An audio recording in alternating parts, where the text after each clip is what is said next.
Paano nga ba kumuha ng foreclosed units o mga acquired assets na bahay sa Pag-ibig through their website?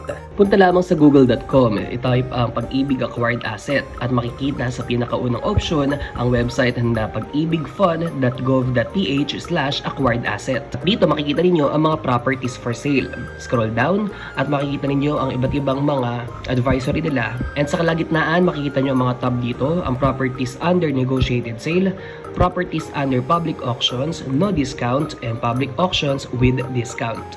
And then, hanapin lamang kung saan pwedeng puntahang business center. Nandiyan ang Calamba, La Union, NCR Branch, Cebu, Davao, La Union, Naga, at marami pang iba. Hanapin lamang ang preferred ninyong araw para sa duration of acceptance of offers. Para makita naman ang list, narito, click here to open complete details.